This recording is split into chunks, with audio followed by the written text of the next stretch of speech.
ঘাটাল ভেসে যাক। বিজেপির কাছে 2024 লোকসভা নির্বাচন পাখির চোখ।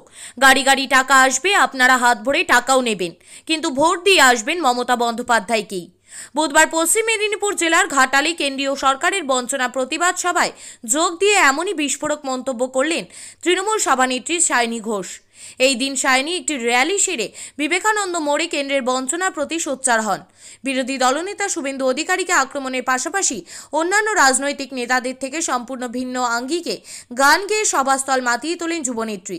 পাশাপাশি রাজ্যের বিরোধী দলনেতা শুভেন্দু অধিকারীকে কালো বিড়াল বলেও কটাক্ষ করতেও পিছপা হননি তৃণমূলের নেত্রী। এই মঞ্চ থেকেই সায়নী 24 লোকসভা নির্বাচনের প্রস্তুতির ঘোষণাও করেন।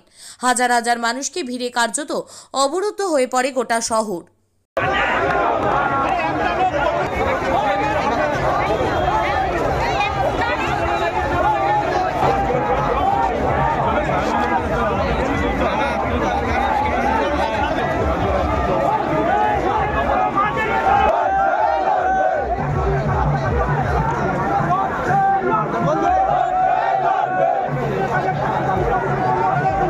বড় হয়েছি আমরা একটাই কথা জানি যে तू हिंदू बनेगा ना मुसलमान बनेगा, इंसान की औलाद है इंसान बनेगा।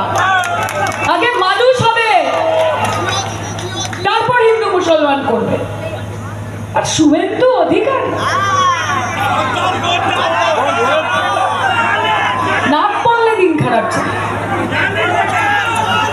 নামটা বললেই একেবারে মুডও চটকে যায়, দিন খারাপ যায়, কালো বিড়ালের মতো রাস্তাঘাটে ফাট করে বেরিয়ে গেল।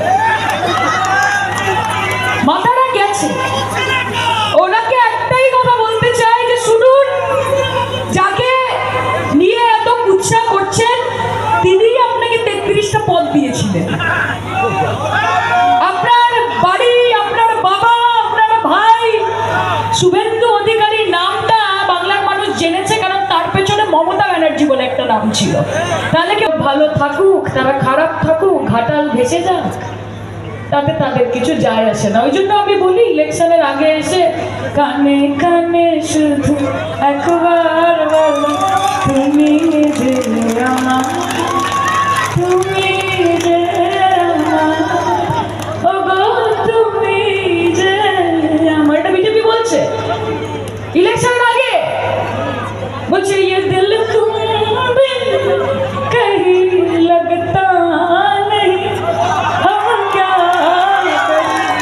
तुम ही कह दो अब ए जाने वफा हम क्या करें। আর ভোট মিটে গেলে কোথা কোথা খুঁজেছি তো